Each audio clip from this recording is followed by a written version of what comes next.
So, paano mabibis? Kain muna kami ng anak ko, siyempre. Kami muna, wala muna yung jowa kasi nangaaway pa. Bale siya, tamang pa-cute lang bago kumain. Ako, gutom na kaya panay subo ako. Bale, nagluto lang naman ako na napakasimple lang, parang lutong bata lang.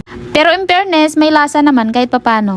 Pero ang paborito ko talaga yung pritong talong. Tapos may toyo na may kalamansi na may sili, ganon. So, pasensyaan nyo na yung mata ko dyan kasi kakagaling lang natin sa iyak.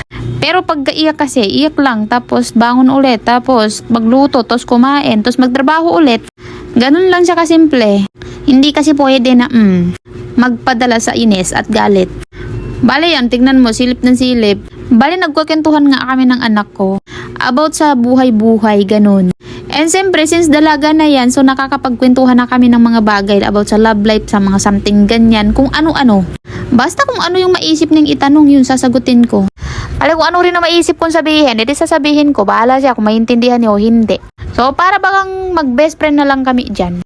So, ganun talaga pag ang anak mo malaki na. So, habang kumakain kami, may bumili ng ice tube. Wala kaming choice kasi siyempre nagtitinda kami. So, hindi ka tindera o hindi ka negosyante kung hindi mo kayang magbenta habang kumakain.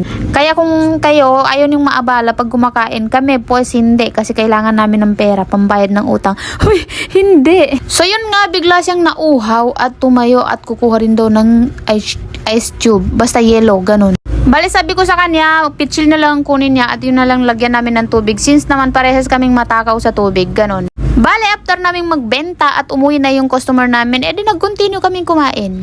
So, biglang nahulog yung panungkit kaya iyan, balik namin ulit. O, di ba katagal pa namin kumain pala? 14 hours pala. 14 hours, 15 minutes pala yung kain namin. Almost 20 minutes. Anong magagawa nga ni? Kumakain habang nagmamarites. Wala Kaibigan ko po yung anak ko Bahala na. Basta makapagkwentuhan habang nalulungkot ang puso. Ganun. Huy, in love yarn. Pero hindi nga. Kasi napasarap yung kain namin. Tignan mo siya. Sabi niya, hindi na mauubos yung kain niya. Pero parang napansin ko, ako yung kumuha nung konti ang kanin. Pero parang napansin ko dito sa video, parang pinalitan na yata yung pagkain ko, no?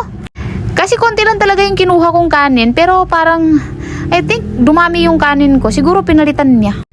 Confirm talaga, pinalitan niya. So, pinas forward ko na kasi sobrang tagal at ang haba pala nung usapan namin at umabot kami ng almost 20 minutes. Bali, habang kumakain nga kami, may bumibili. So, tayo rin ako ng tayo kasi siyempre, negosyo yan. Una muna negosyo bago kain. Ay, hindi ganun talaga. Kain talaga. Pero, siyempre, magbenta rin tayo. Bali, Habibis, hanggang dito na lang. Thank you for watching.